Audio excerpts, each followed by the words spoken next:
حضرت جابر رضی اللہ تعالیٰ عنہ فرماتے ہیں کہ رسول کریم صلی اللہ علیہ وآلہ وسلم نے ارشاد فرمایا، اللہ اکبر، دیکھیے کہیں کہا گیا کالا کالا نبی صلی اللہ علیہ وسلم، کہا گیا کالا کالا رسول اللہ صلی اللہ علیہ وسلم، کہیں کہا گیا کالا کالا ابو القاسم صلی اللہ علیہ وسلم۔ کیسے رنگ ہے؟ حضرت عائشہ بھی روایت کرتی ہیں حضور کی حدیث، تو کبھی نہیں کہتی کہ کالا کالا زوجی، میرے شوہر نے کہا، وہ بھی کہتے ہیں کالا کالا رسول اللہ، میرے رسول نے کہا۔ حضرت عباس روایت کرتے ہیں تو کبھی نہیں کہتے کہ میرے بھتیجے نے کہا، وہ بھی کہتے ہیں کالا کالا رسول اللہ صلی اللہ علیہ وسلم۔ اللہ اکبر۔ حضرت علی روایت کرتے ہیں، حضرت علی حضور کے بھائی لگتے ہیں نا،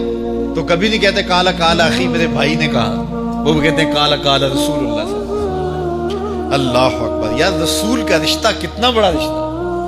تو کوئی نہیں کہتا میرے شوہر نے کہا ہے، کوئی نہیں کہتا میرے بھتیجے نے کہا ہے، کوئی نہیں کہتا کہ میرے بھائی نے کہا ہے، سارے کہتے ہیں میرے رسول نے کہا ہے۔ تو یار یہ کتنا بڑا رشتہ ہے، کتنا عظیم رشتہ ہے،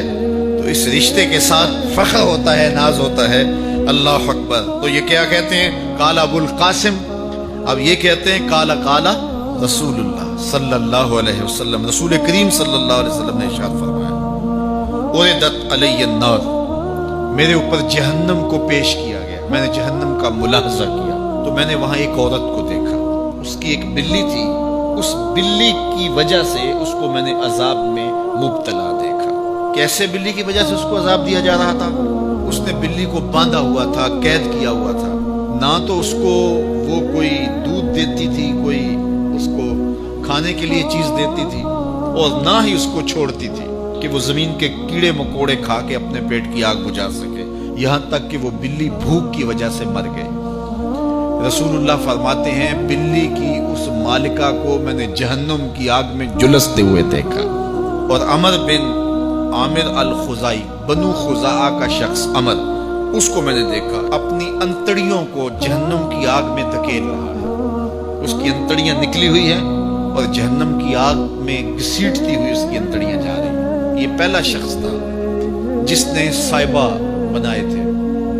جانوروں کے کان چیر دیے اور بتوں کے نام پہ چھوڑ دیے، یعنی سب سے پہلے بت پرستی کا آغاز عرب میں کرنے والا بنو خزاعہ کا عمر بن عامر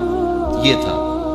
تو اس کو میں نے حضور نے فرمایا دیکھا کہ یہ جہنم کی آگ میں جلس رہا ہے، کیونکہ اب جتنے بھی لوگ بت پرستی کریں گے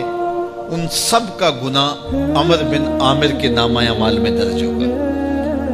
ان کو بھی گناہ ملے گا جو بت پرستی کرتے ہیں، اور چونکہ ایجاد اس نے کیے تھے، بت اس نے بنائے تھے، تراشے اس نے تھے،